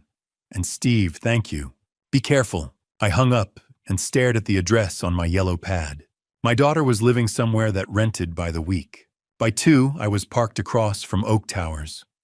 4 stories of faded brick, rusted fire escapes, bars on windows, graffiti on the entrance, a liquor store on one corner, check cashing on the other. This was where Kinsley slept after 12-hour nursing shifts. Because I'd thrown her out, or because Jason had stolen $47,000 and destroyed their life. The distinction mattered. I watched for an hour. A woman with 2 kids struggling with groceries, an old man smoking, a teenager who looked hollow-eyed and lost. At 3, the door opened and Jason walked out. Even from across the street, I could tell he was drunk. Middle of the afternoon, swaying, fumbling with his keys. He dropped them, laughed, picked them up, finally got into his truck. Part of me wanted to follow him, document the behavior, build another file. But this wasn't journalism anymore. This was obsession. I watched his truck pull away, weaving slightly. Then I drove the opposite direction. At 4, I stopped at Barbara Peterson's house. She answered, wearing gardening gloves. Joe, you holding up? I am. I need a favor. I handed her a card with my number. If Kinsley comes by looking for me, give her this. Tell her I'm always here if she needs me. Exactly that. Barbara's expression softened. We all saw what happened Monday. The police. Everything. You did the right thing. Did I? Joe, we've lived here 30 years. We know who you are. Don't doubt yourself now. I nodded and left before I said something I couldn't take back. At 6, Charles called while I made dinner I wasn't hungry for. Restraining order hearing is next Thursday. Police officially opened the fraud investigation. Civil suit will be filed early November. That's good. One more thing. I tried reaching your daughter. She hasn't responded. She's not answering me either. How are you handling that? I'm giving her space. She needs to see who Jason really is on her own. And if she doesn't, then I accept I protected myself and told the truth. The rest is her choice. Charles was quiet. That's healthy, Joe.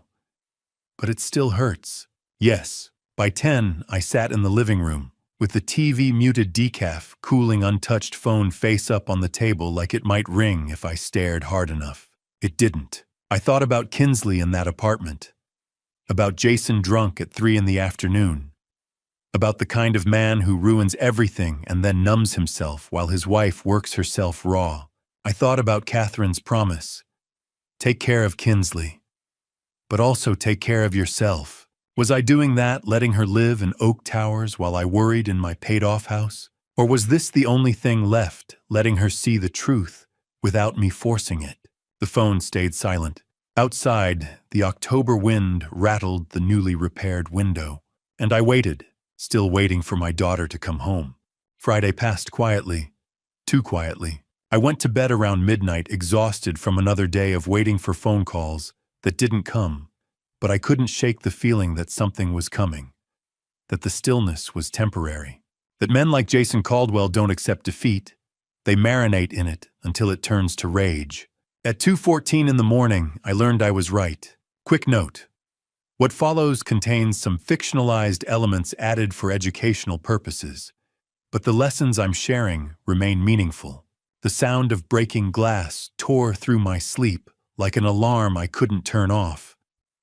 Not a crack, not a tap. A full-volume crash that said something heavy had just gone through something expensive. I was up before my brain fully processed what was happening. Heart slamming in my chest, phone already in my hand. 42 years of journalism had trained me to grab documentation.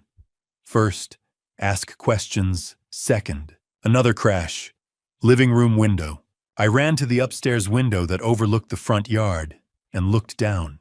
Jason Caldwell stood in my driveway, illuminated by the streetlight, holding a baseball bat, like it was the only thing keeping him upright. His truck was parked crooked at the curb driver's door, still hanging open. Even from the second floor, I could see the way he swayed. Drunk didn't begin to cover it. This is my house. His voice carried through the October night, loud enough to wake the whole street. Slurred, furious. You stole it from me, old man, you stole everything. He swung the bat. My mailbox, the one Catherine and I had installed in 1997, exploded into splinters. I unlocked my phone and started recording. Timestamp 2:16 a.m. Jason staggered toward the flower pots on the porch. The ceramic ones we'd bought at the farmer's market last spring. The bat connected. Terracotta shards and dirt sprayed across the walkway. Then he pulled something from his jacket pocket. A spray paint can. In the streetlight's glow, I watched him shake it and approach the garage door. He painted. I couldn't make out all the words from where I stood, but I didn't need to. The letters were big enough, crude enough, that their meaning was clear even in the dark. I called 911. 911, what's your emergency? Someone is vandalizing my property. I'm at 42 Maple Drive. The suspect is Jason Caldwell. He's drunk and armed with a baseball bat. Are you in immediate danger, sir? I'm inside with all doors locked. He's outside destroying my mailbox and spray painting my garage. Officers are on their way. Stay inside, stay on the line. Across the street, Karen Phillips's bedroom light snapped on. I saw her silhouette in the window phone to her ear. Good. Multiple witnesses. Multiple calls. The more documentation, the better. Jason had moved on from the spray paint. He'd found something else in his truck, a crowbar. At 2:20, he was at my front door trying to jam the crowbar into the gap between door and frame. The new deadbolt held. Tony Valdez had done good work. I opened the upstairs window 6 inches. Cool October air rushed in. Hosen. I called down. My voice was steady, loud enough to carry, but not shouting. The police are coming. Leave now while you still can. He looked up, found me in the window.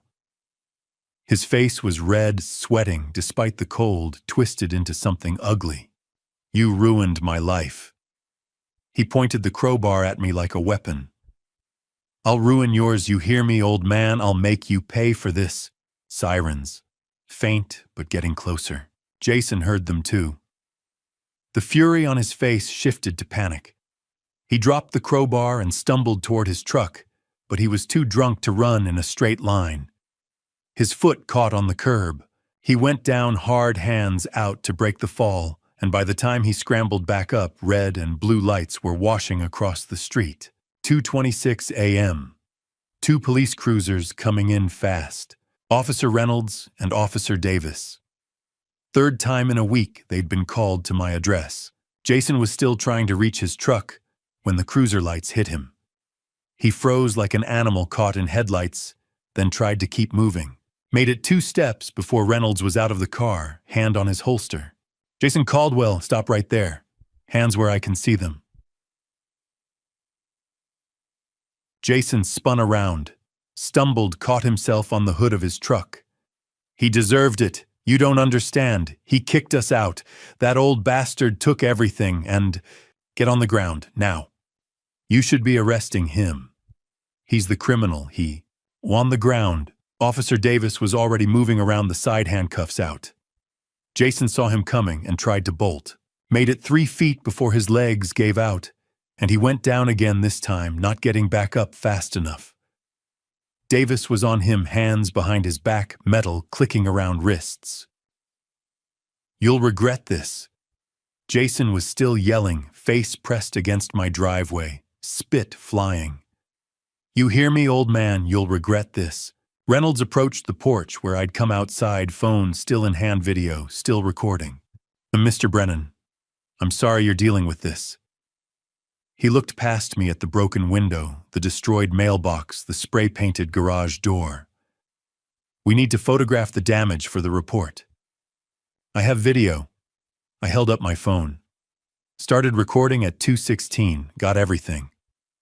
Reynolds nodded slowly. That'll help. This is vandalism, criminal trespassing, public intoxication, and disturbing the peace. Given the restraining order petition you already have filed, this is going to add significant weight to your case. He'll be held for at least 48 hours, probably longer. Behind him, Davis was hauling Jason to his feet and walking him to the cruiser. Jason's legs barely worked. His face was scratched from the fall, and his shirt was torn. He looked nothing like the confident real estate agent who'd walked into my house 18 months ago. He looked pathetic. Mr. Brennan, Reynolds said quietly. This is escalation. You did the right thing calling us, staying inside, documenting everything. But men like this, when they start property damage, sometimes they move to, I know. I did know. 42 years covering crime taught you the patterns. That's why I want that restraining order. They're good. We'll make sure the judge sees this video. Reynolds walked back to his cruiser. I stood on my porch and watched them drive away with Jason in the back seat, still yelling through the glass, though I couldn't make out the words anymore. The street went quiet again. Karen Phillips's light was still on across the way. I waved to let her know I was okay. She waved back and pulled her curtains closed. That's when I saw it. Half a block down, parked in the shadow between streetlights. Kinsley's sedan. Engine off, lights off. She'd been there the whole time. Watching. She hadn't gotten out to stop him. Hadn't called out to him. Hadn't approached the police to explain or defend or apologize. She'd just watched. I stared at the car for a long moment. Couldn't see her through the windshield, too dark, too far, but I knew she was in there. Knew she'd seen everything. The car started. Headlights came on. She pulled away, slowly turned the corner, disappeared. At 3:15, I was alone again. I walked around the front yard, assessing. The living room window would need to be replaced again. The mailbox was kindling. The flower pots were beyond repair. The garage door would need professional cleaning, maybe repainting. Quantifiable damage. Fixable damage. The other kind, the kind that came from watching your daughter sit in a car while her husband destroyed your property and got arrested for it, that kind was harder to measure. I went inside, locked the door behind me, and started making a list of what needed repair. Because that's what you do. You document. You fix what can be fixed. And you hope the rest heals with time. I spent Saturday morning cleaning up the wreckage. Glass shards swept from the walkway. Spray paint scrubbed from the garage door. It didn't all come off, but I got most of it. The mailbox replaced with a temporary one from the hardware store. By noon, the physical evidence of Jason's rampage was mostly gone. You'd have to know what to look for to see the scars, but the wounds, those were still there. Fresh. Deep. At 3 o'clock, my phone rang. Charles Norton. His voice carried the weight of bad news before he even spoke. Joe. Charlie. What is it? A pause. The kind lawyers use when they're choosing words carefully. I don't know how to tell you this. Just tell me. Your daughter posted bail for him this morning. $5,000. I sat down. Didn't realize I'd been standing until my legs stopped working and the kitchen chair was suddenly necessary. She bailed him out. Yes, after what he did last night. The vandalism, the threats, the arrest. Yes.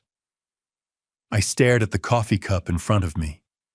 It was Catherine's favorite, the one with the faded sunflowers she'd bought at a craft fair in Wisconsin in 2006. I'd been using it every morning since she died. Couldn't explain why, just felt right. Joe, I tried calling her. Wanted to warn her about the protective order we're filing about the charges he's facing. She didn't answer. She wouldn't. I'm sorry. Don't be. I picked up the coffee cup, set it down. That's her choice. I can't save someone who doesn't want to be saved. That's very mature of you. Mature. I almost laughed. Charlie, I'm 67 years old, and I just watched my daughter bail out the man who vandalized my house 12 hours ago. I don't feel mature. I feel like I'm losing her. You might be. For now. But Joe, people come back. Sometimes it takes hitting bottom. Sometimes it takes seeing things clearly. Give her time. How much time does she have before he hurts her instead of my mailbox? Charles didn't answer that. Couldn't. We both knew there was no good answer. After I hung up, I sat at the kitchen table for 20 minutes. Just sat, staring at Catherine's coffee cup and thinking about the $5,000 Kinsley had somehow scraped together to free the man who'd gotten them kicked out of their home. $5,000, when they were living in a weekly rental at Oak Towers, when she was working 12-hour nursing shifts and he was day drinking at 3 in the afternoon. She'd chosen him. Again. At 3:30, I picked up my phone and did something I'd been avoiding since Monday night. I called my daughter. It rang 4 times. Long enough that I started composing a voicemail in my head. Then she answered. What do you want? Her voice was cold, defensive, nothing like the voice that used to call me at work just to say hi, that used to laugh at my bad jokes, that used to ask me to help her study for nursing school exams. Kinsley, I want you to be safe. I want you to leave him and come home. Home. She laughed, sharp, bitter. You kicked me out, Dad. You threw our stuff on the porch and humiliated us in front of the entire neighborhood. I kicked him out. You chose to go with him. He's my husband. He stole $47,000 from me. He planned to put me in a nursing home to sell my house. He vandalized my property at 2 in the morning drunk with a baseball bat. Kinsley, he's dangerous. He made mistakes. Everyone makes mistakes. Everyone deserves a second chance. I closed my eyes, heard the script, recognized every word of it from 42 years of interviewing victims who defended their abusers. Sweetheart, this isn't about second chances. This is about a pattern of behavior. Last night he was drunk and upset. Her voice rose. You ruined his life, Dad. You took everything from him. What did you expect? I expected him not to destroy my property. I expected you to see who he really is. You don't understand him like I do." She was crying now. I could hear it even though she was trying to hide it. "He's just under pressure. The lawsuit, the money problems, all of it, you caused this. You started this. The money problems he created by forging my signature on credit cards, by stealing from me for 6 months. Silence. Then that's complicated. You don't understand. Then help me understand. Come talk to me. Just you. Without him. Let's sit down and—" "I can't." "Why not?" "Because he needs me. We're going to be fine. We just need time to figure things out. Please, Dad. Please just leave us alone." "Kinsley, I have to go." "Wait." Click. She hung up. I sat there holding the phone, staring at the screen where her name was still displayed. Kinsley. The gap-toothed 5-year-old who'd believed I could fix anything. The 38-year-old woman who'd just bailed out a man who'd threatened to ruin my life. He's just under pressure. That's complicated. You caused this. He needs me. Every sentence a red flag. Every justification a warning sign. She was protecting him, defending him, taking responsibility for his crimes and his rage and his destruction. She was protecting her abuser, and there was nothing I could do about it. I'd spent 42 years as a journalist, learning how to find truth, how to document evidence, how to build cases that exposed corruption and held people accountable.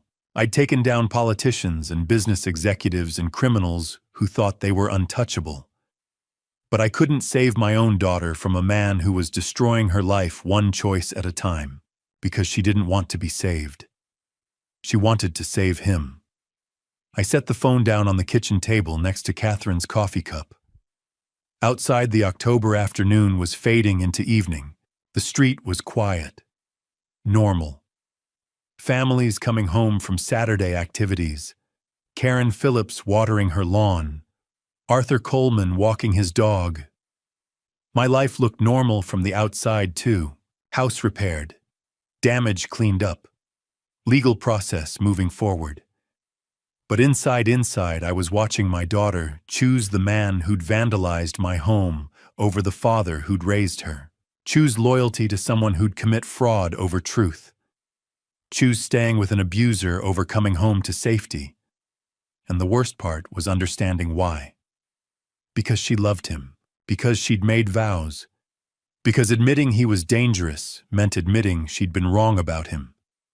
Because leaving felt like failure. Because she genuinely believed she could fix him, save him, make him into the man she'd thought he was when they'd married. All the reasons that keep people trapped in situations that are slowly destroying them. I understood them.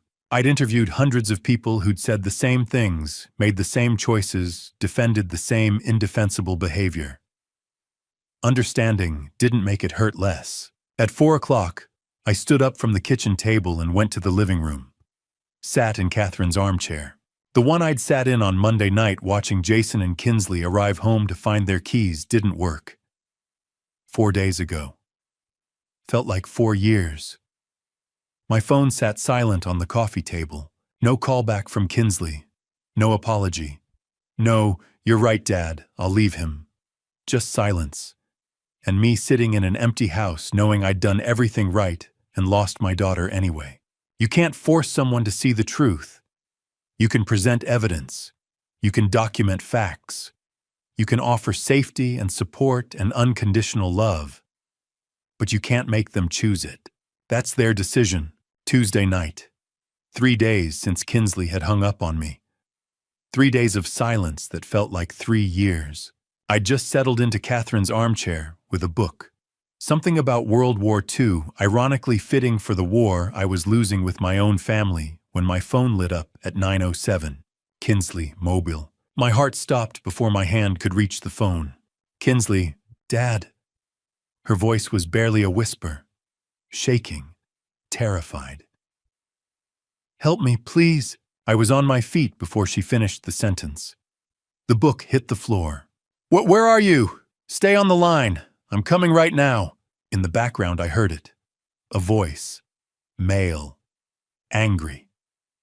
The words were muffled, but the tone was unmistakable. Rage. The kind that doesn't listen to reason. We had a fight. About money. About you. He got so angry, Dad and I couldn't. A sound. Something heavy hitting a wall. Not a person. Please God, not a person. Just impact. Violence looking for a target. I'm in the bathroom. Her voice cracked. The door's locked, but he's trying to... Inslee. Jason's voice came through clear now, muffled by the bathroom door, but close enough that the phone caught it. "Open this door, we're not done talking." I was already moving, keys off the kitchen counter. Wallet. Phone pressed to my ear. "Sweetheart, listen to me. What's the address? I need the address." On 1247 Oak Street. Apartment 3B. "But Dad, don't. He's so angry, I don't want you to." The sound of the door shaking. Rattling in its frame. Fists pounding. "I'm 3 minutes away. Keep that door locked. Do you hear me? Keep it locked." My hands were shaking so badly I almost dropped my car keys. Garage. I needed to get to the garage. "Dad!" Her voice broke completely. "He hurt me. Earlier tonight. Not bad, but I should have listened to you. You were right. You were right about everything." The words hit me harder than any punch could have. She'd known.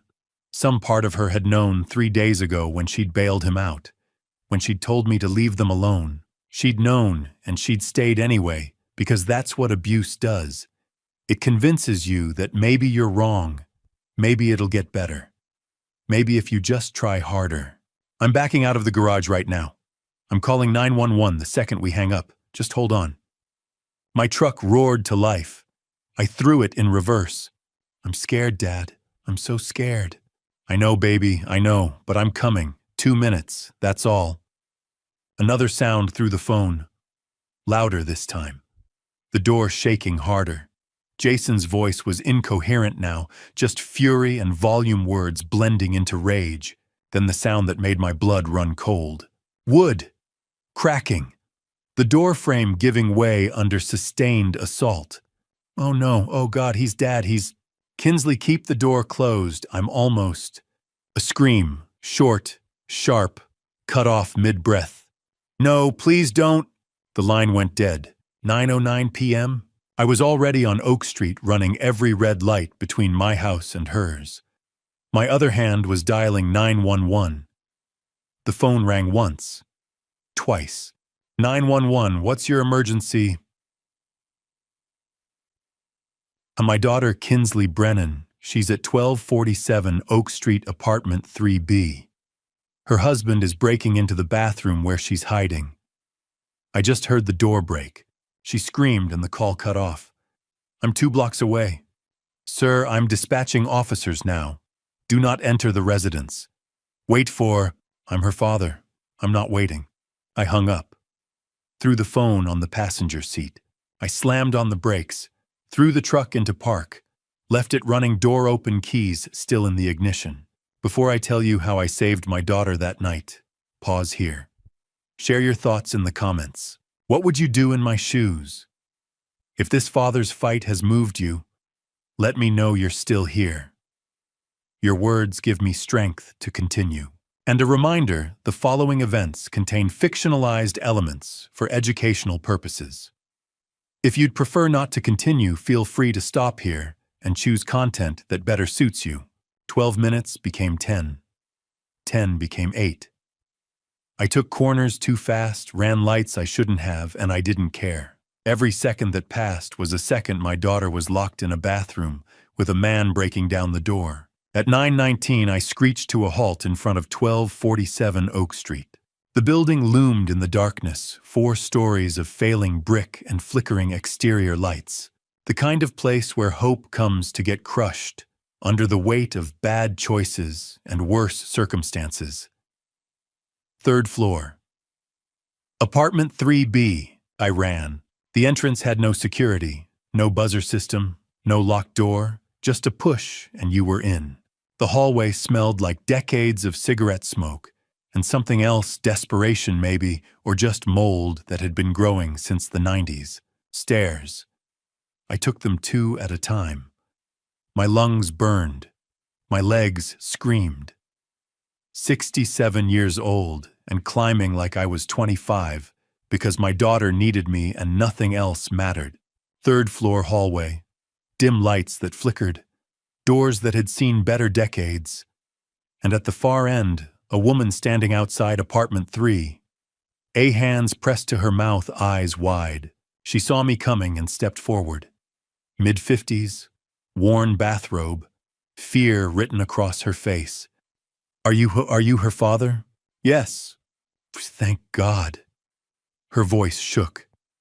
I heard terrible sounds, shouting, things breaking. I lent her my phone to make the call. Call 911 again. I said, already moving past her. Tell them to hurry. Apartment 3. B. The door was closed, but I could hear movement inside. Footsteps. Something being dragged or pushed. I pounded on the door with my fist. Kinsley, it's Dad, open the door. The footsteps stopped. Silence for 3 heartbeats. Then the door opened. Jason Caldwell stood in the doorway. Hair wild, eyes bloodshot, shirt half untucked. Trying to arrange his face into something calm, something normal, but failing completely. Joe.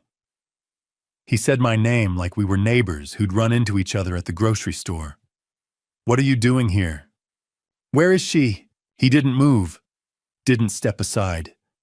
Just stood there blocking the doorway with his body, one hand on the frame like he owned the space. She's fine. We had a disagreement. Couples fight. This is between me and my wife. You should leave. I looked past him into the apartment. It was a disaster. A lamp lay shattered on the floor. A chair was overturned. In the corner next to what must have been the bathroom, my daughter sat on the floor. Knees pulled up to her chest, face hidden in her arms, shoulders shaking. Kinsley, she looked up. Her face was tear-streaked, red, swollen from crying. And in her eyes, God in her eyes, I saw the kind of fear that no daughter should ever have to feel. Sweetheart, come here, come to Dad. She started to move, started to stand. Jason stepped to the side, blocking her path and mine in one movement. Pwah, she's not going anywhere. This is my house. You're trespassing, Joe. You need to leave before I call the police. Something cold settled into my chest. Not anger. Colder than that. The kind of calm that comes right before a storm breaks. You have 5 seconds to step aside. Or what, old man? He smiled. Actually smiled. You gonna hit me? You're 67 years old. You really think? I pushed past him. Not a punch. Not a shove that would send him flying. Just forward momentum. The kind that says you are not stopping me without words. He grabbed my arm, tried to pull me back. For a second we were locked there in the doorway, him trying to assert control me, trying to reach my daughter. Adrenaline is a hell of a thing. It makes 67-year-old muscles remember what they used to be capable of. I broke his grip and stepped into the apartment. Don't touch me. Behind us I heard it. Sirens. Close and getting closer. Footsteps pounded up the stairs. Heavy. Fast. Professional. Officer Reynolds burst into the hallway, First Officer Davis right behind him. Reynolds had his hand near his belt, ready for whatever he was about to find. Everyone stepped back. Jason's face transformed. The menace evaporated, replaced by injured innocence so fast it would have been impressive if it wasn't so disgusting. "Officers, thank God you're here." He pointed at me. "This man broke into my apartment. He attacked me. He's been harassing us for weeks. There's a restraining order. Ask her." I didn't take my eyes off Kinsley. "Ask my daughter what happened here." Reynolds looked from Jason to me to Kinsley, still sitting on the floor in the corner. He moved past both of us, crouched down to her level. "Ma'am, I'm Officer Reynolds. Are you all right? Do you need medical attention?" Kinsley's voice came out small, shaking. I called my dad. Jason and we were fighting. About money. About everything. And things got out of control. Did he hurt you?" The question hung in the air. Simple, direct, impossible to dodge. Kinsley looked at Jason, then at me, then back at Reynolds. She nodded. Once. Barely. But enough. "Yes." Reynolds stood, looked at Davis, gave one short nod. "Cuff him." What?" Jason's voice shot up 3 octaves. "She's lying, she's confused. She fell, she's just upset because this is a family matter. You can't—" Davis was already moving, pulling handcuffs from his belt. "Jason Caldwell, you're under arrest for domestic violence and assault. She's my wife. This is my apartment. You can't do this to me." The handcuffs clicked closed around his wrists. Reynolds stepped closer to Jason, voice low and hard. "Sir, you're also in violation of a restraining order. You're not permitted to have any contact with Joseph Brennan, and yet here you are in an altercation with him present. He came here, he broke in. This is— Now save it for the judge. Get him out of here, Davis." They pulled Jason toward the door. He was still yelling, still protesting, voice echoing down the hallway as they dragged him toward the stairs. Something about his rights, about how we'd all regret this, about how Kinsley would come crawling back. The sounds faded. The apartment went quiet. I crossed the floor to where my daughter sat. 67-year-old knees protesting, but I knelt down anyway. Got to her level. Kinsley. She looked up at me. 38 years old, and looking exactly like she had at 5 when she'd fallen off her bike and scraped her knee. Scared. Hurt. Needing someone to tell her it would be okay. "Sweetheart, it's over. You're safe now." She broke. Just completely broke. The wall she'd been holding up for 3 days, maybe for months, crumbled. She fell forward into my arms and sobbed. Deep, wrenching sounds that came from somewhere primal. I held her. Let her cry.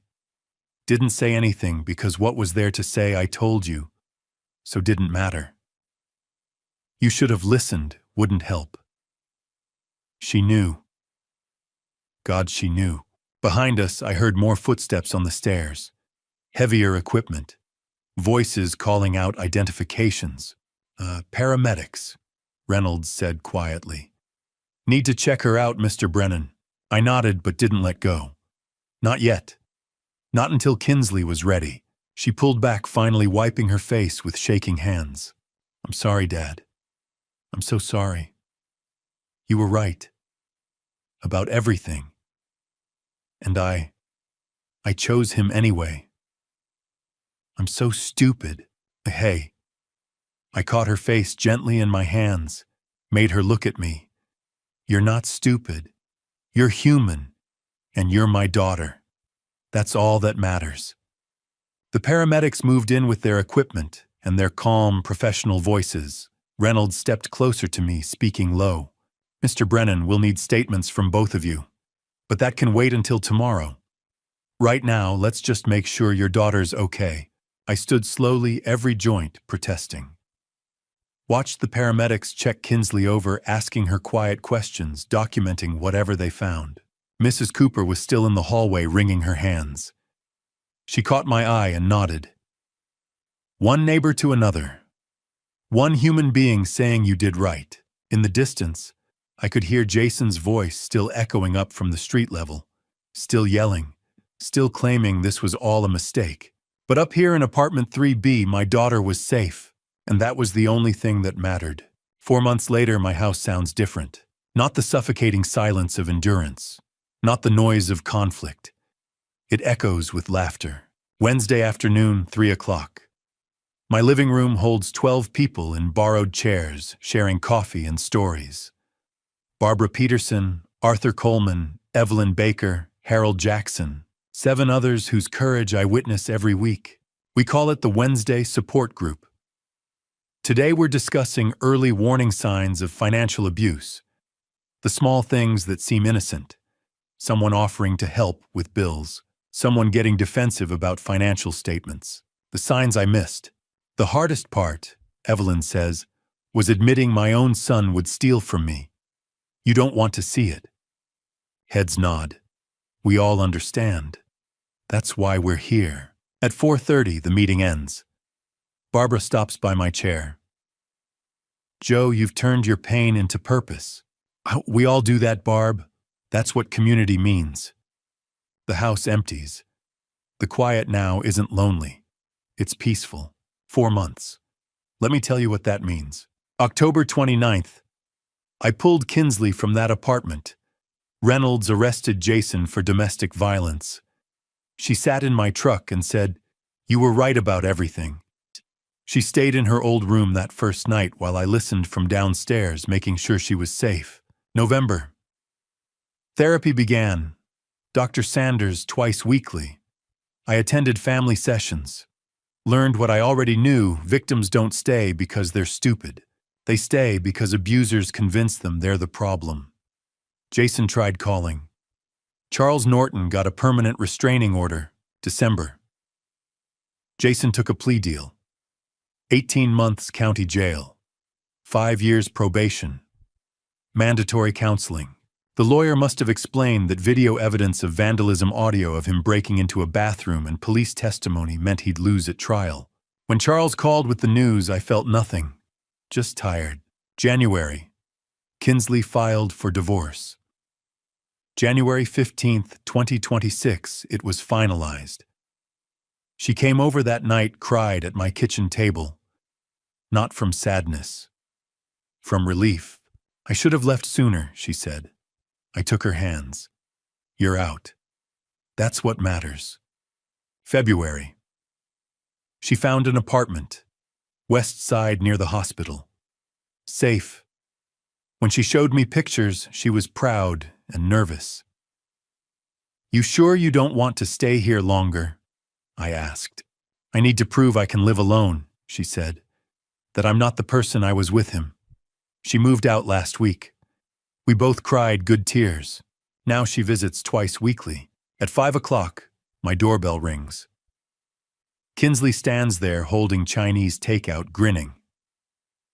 Thought you'd be hungry after the meeting. We eat at the kitchen table. Kung Pao chicken for her. Beef with broccoli for me. The same order Catherine and I used to get. The conversation flows work stories, her continuing education class support group updates. Then she sets down her chopsticks. Dad, I'm sorry. For not believing you. For choosing him. For bailing him out after he vandalized your house. I take her hand. Kinsley, you survived. You're healing. That's everything. But I hurt you, and you called me when you needed help. When your life was in danger, you knew I'd come. That's what I'll remember. She sobs, healing tears. At 6:30, she hugs me at the door. Thank you for not giving up on me. Even when I'd given up on myself. That's what fathers do, sweetheart. I watch her taillights disappear. Go back inside my quiet, peaceful house. I sit in Catherine's armchair. The new TV hangs where the old one was. I barely watch it. The photos on the mantle have changed. Catherine is still there forever, 45 and smiling. But now there's a support group Christmas photo. A recent picture of Kinsley actually smiling. Evidence of a life rebuilt. I open the side table drawer, pull out the small box. Inside, coiled carefully, is the black cable, the one Jason cut that Friday afternoon in October. I hold it, study it like an artifact. That cable was an ending and a beginning. I say to the empty room, to Catherine's photo. An ending of who I was, the man who let people take advantage, and a beginning of who I needed to become, someone who stands up, who survives. I put it back. I don't need to look at it daily, but I need to know it's there. A reminder. I've learned that dignity isn't given, it's claimed. That standing up for yourself isn't selfish, it's survival. That sometimes to save people you love, you must fight battles they can't yet see. And I've learned you're never too old to start over. At 67, I rebuilt my life, found purpose helping others, reconnected with my daughter, created community. If you're reading this, if you see yourself in my story, know this: you have more strength than you think. It's never too late, and you are not alone. The clock reads 7:15. Wednesday night. The house is quiet but not empty, full of memories, painful and joyful, all necessary. I pick up my book, World War II History, still fighting those old battles, even if they're just on the page now, and I smile, because my house doesn't sound like a war zone anymore. It sounds like home. And to you listening to this family story, remember this: God doesn't give us trials without also giving us the strength to overcome them. 3 times I prayed when Kinsley chose Jason over me, when she called from that locked bathroom, and when she finally came home safe. 3 times God answered, not with the easy way, but with the right way. This family story taught me that sometimes love means letting go even when it breaks your heart. Sometimes protecting someone means becoming the villain in their story until they can see the truth. Don't be like me. Don't wait until a black cable hits your floor to realize you've lost yourself in your own home. Don't be silent when your dignity is being stolen piece by piece. My dad revenge wasn't about anger. It was about survival. Real dad revenge is teaching your children through action that they deserve better than abuse. The truest dad revenge is showing them that standing up for yourself isn't selfish, it's necessary. Looking back, I wish I'd acted sooner. I wish I'd trusted my instincts when Jason first started helping with my mail. But regret doesn't change the past. Action changes the future. Here's my advice. If you see yourself in this story, whether you're the one being controlled or watching someone you love suffer, speak up. Document everything. Reach out. It's never too late and you're never alone. God gave me 67 years to learn this lesson. Don't waste yours waiting for permission to save yourself. If this family story moved you, if you've experienced something similar, or if you know someone who needs to hear this, please leave a comment below sharing your thoughts. Your story matters. Hit that subscribe button and turn on notifications so you never miss our next story. Share this video with someone who might need it. Together, we're building a community where truth is told and help is given. Thank you for staying with me until the end. Your time, your attention, your willingness to listen, it means everything. Important note: the stories you'll hear on this channel may contain fictionalized elements created for educational purposes. If this content isn't for you, feel free to exit and find something that better suits your needs. We respect your choice. Until next time, stand strong, speak truth, and remember, you are never alone. 나도 이따 목마르면은 그거 할게요. 한 잔 먹을게요. 감사합니다. 떼모. 이거 바꿔야겠다 이제 100개.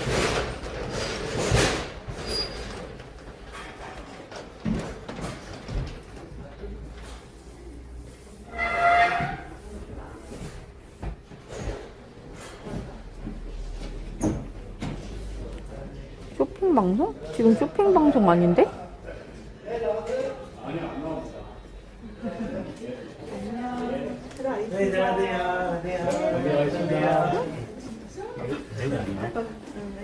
천 100개로 했었는데? 잠깐만.